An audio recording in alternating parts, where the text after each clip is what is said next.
మా అక్క ఒక్క స్పూన్ కూడా వదలకుండా మొత్తం తినేసింది.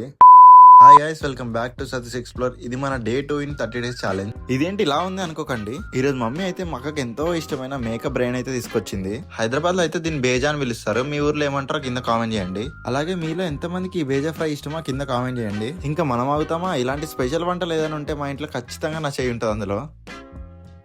ఇంకెందుకు లేట్, మమ్మీ ఈ ఫ్రైని ఎలా చేసిందో చూసేద్దాం, వచ్చేయండి. ఫస్ట్ అయితే మేక బ్రెయిన్ ని మంచిగా క్లీన్ చేసుకుని తర్వాత ప్యాన్ తీసుకొని దాంట్లో లైట్ గా ఆయిల్ వేసుకొని తర్వాత మేక బ్రెయిన్ అయితే దాంట్లో వేసేయండి. అదొక 5 minutes కుక్ అయ్యాక దాంట్లో పసుపు ఇంకా సాల్ట్ అయితే యాడ్ చేసుకోండి. అదొక 2-3 minutes కుక్ అయ్యాక దాంట్లో గరం మసాలా ఇంకా చిల్లీ పౌడర్ అయితే యాడ్ చేసుకోండి. ఇది ఫ్రై చేస్తుంటే దాంట్లో సర్పు కలిపినట్టే ఫోమ్ అయితే బయటకు వస్తుంది. ఇంకొక 2 minutes అటు ఇటు తిప్పుకొని కలుపుకుంటే మన బేజా ఫ్రై అయితే రెడీ అయిపోతుంది. After the lot of struggles మన బేజా ఫ్రై అయితే రెడీ అయిపోయింది. అలా రెడీ అయిందో లేదో మా అక్క అయితే ప్లేట్లు వేసుకుని అయితే తెచ్చేసుకుని తినడానికి.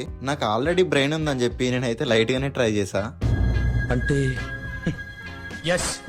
నేనైతే ఇది ఫస్ట్ టైం ట్రై చేసా. టేస్ట్ అయితే బాగానే ఉంది. మా అక్క అయితే మొత్తం ఊడ్చుకొని తినేసింది. మళ్ళీ ఒక మంచి వీడియోతో మీ ముందుకు వస్తా. అప్పటివరకు ఈ వీడియోకి అయితే ఒక లైక్ ఇచ్చేయండి.